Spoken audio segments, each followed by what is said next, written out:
Hello, this is Curator Jenny, and I'm here at Nashville North Studios in Linwood presenting artist Tony Troy, who I am the personal curator and promoter for.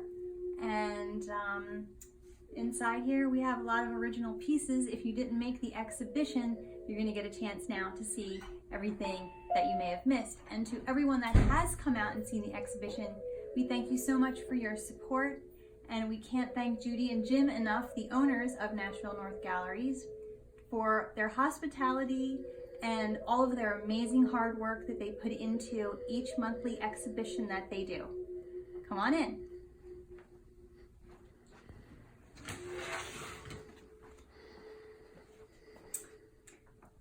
I'm going to talk a little bit about each piece as you get a chance to look at each individual painting / illustration. Chef Pierre Missing French Chef Panels. These wood panels were created for Ma France Creperie when it was open in Ocean City, New Jersey. This sweet little cafe was located right across from Tony Troy Art on 9th Street. Being neighbors and being that Jenny worked there for many summers, the owner became friends with Jenny and Tony, and then began this story. The owner had hired a French chef to help in the kitchen, and he had been coming to work for about a week, when one day he just didn't show up. Brian, the owner, tried to reach the chef, but to no avail. Thus the story of the missing French chef began.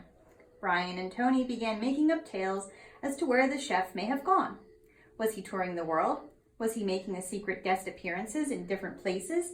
Maybe he really longed to travel and cook in different locales. We really don't know what happened, but Tony is always good at creating stories and then bringing them to life. Here, Chef Pierre is represented as a black shadow, so his identity isn't discovered. These panels, one in London and one in Italy, are a take on Henri de Toulouse-Lautrec's work. The Beggar Girl is an outtake image from Tony's story, King on a Bicycle. Here, a beggar girl dances and twirls for the king as he gets his portrait done by a street artist. In the story, the king becomes impressed with the seemingly ordinary beggars. The girl's sweet face and adoring eyes capture her pure heart as she dances to delight the king. Okay, next up are Mice and the Moon panels. And these panels became images that are in Tony's book, Mice and the Moon. Mice and the Moon is a delightful children's story that happened to get its idea from a conversation between friends one fine summer night in Ocean City, New Jersey. Tony and his friend Dominic were talking about an upcoming supermoon. Dominic had mentioned how the moon just always seemed to look like cheese. Back and forth they went with ideas about the moon made of cheese, and of course, mice became involved. This was the beginning of the journey of Mice and the Moon. How do they make it there? The discussion between the three mice begin in this top panel. This is the first page of the book.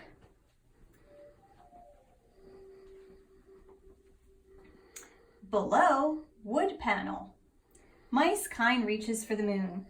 Here, the three mice use their combined teamwork effort to tie all three of their ladders together to get there. Finally, with an outstretched hand, he touches it, that giant ball of cheese in the sky. This colorful illustration shows Tony's incredible talent of making 3D-like movement in the middle of the cosmos. Okay, this next one is called The Empty Wooden Box. This is a sketch from Tony's musical, The Flute Player's Song. In this scene, Mary gazes into an empty wooden box. This box belongs to a street drunk who always boasts of great plans to sell many things from his wooden box. While Mary sees only an empty wooden box, the drunk sees all that he hopes to sell. Tony's side note, he left the drunk out on purpose, saying he doesn't like to draw them. Jenny's side note, floating leaves are an iconic running theme in many of Tony's paintings. Okay.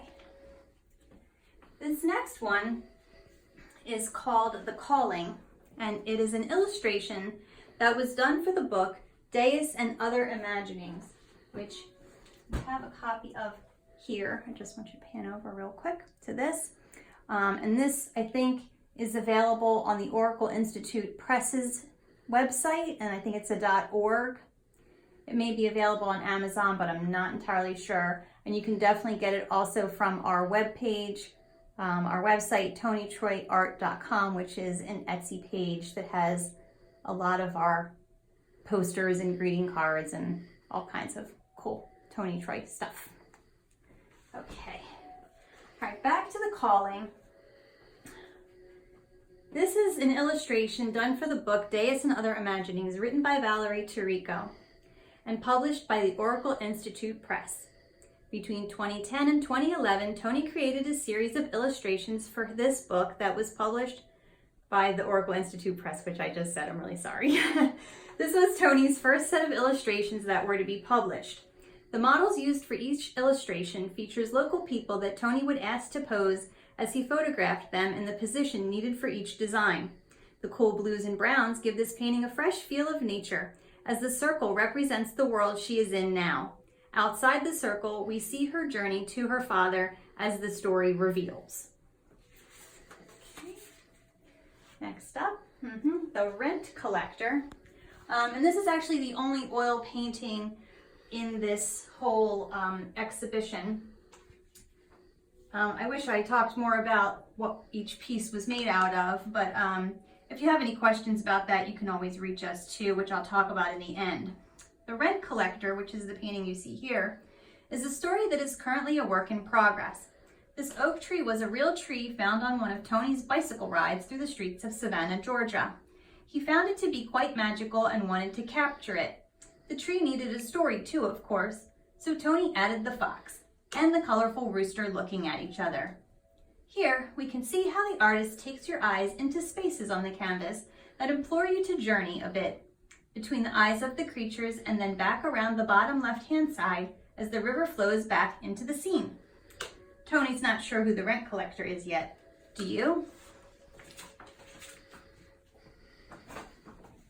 Okay, this next wooden panel is also an illustration from Deus and Other Imaginings. This panel tells part of the title story, in which on their journey, Merle, Rhea's companion, gets so tired from walking that he needs to desperately rest. As he does so, they suddenly see a huge swirl of crows in the sky. Here, Tony does a wonderful job of placing both color and light with shade. The point of interest is the shadow up front, which gives us a feeling of a cool respite. The bright sun setting in the backdrop adds depth and warmth.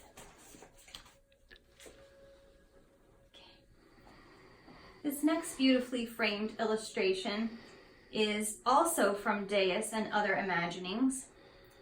And this work on paper shows Tony's amazing eye for detail. In the forest vines and trees, one can find the faces of a few trolls hanging out. In this illustration, the artist shows us just how a little color with pastel brings the girl and her crow into focus, thus leaving the heavily detailed forest to become like a stunning frame around her. The detailed flowers in the frame add to its overall lush landscape.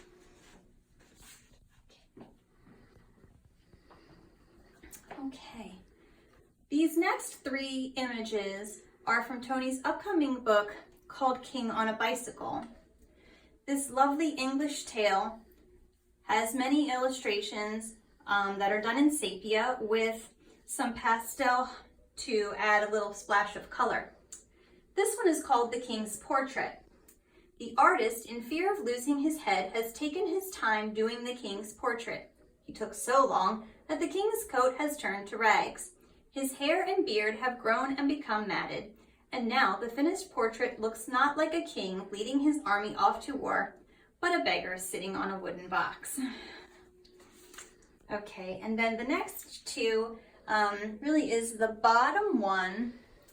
So we'll focus on that for a couple minutes, and then we'll go to the top one, because these two are a set.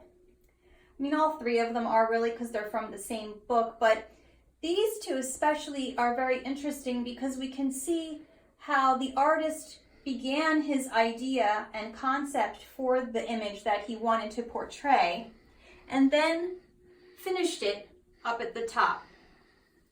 So the bottom one is a little sketch, and then the top one is the completed picture that's going to be in the book. These two images were created to be part of the pictures in part of Tony's upcoming children's book, King on a Bicycle. The top image, the girl's portrait, is the final drawing for one of the pages. The bottom image shows a preliminary sketch of his idea for the page. These two pieces are unique in the sense that it shows the study of how the artist goes from idea to completion. Okay, that's it.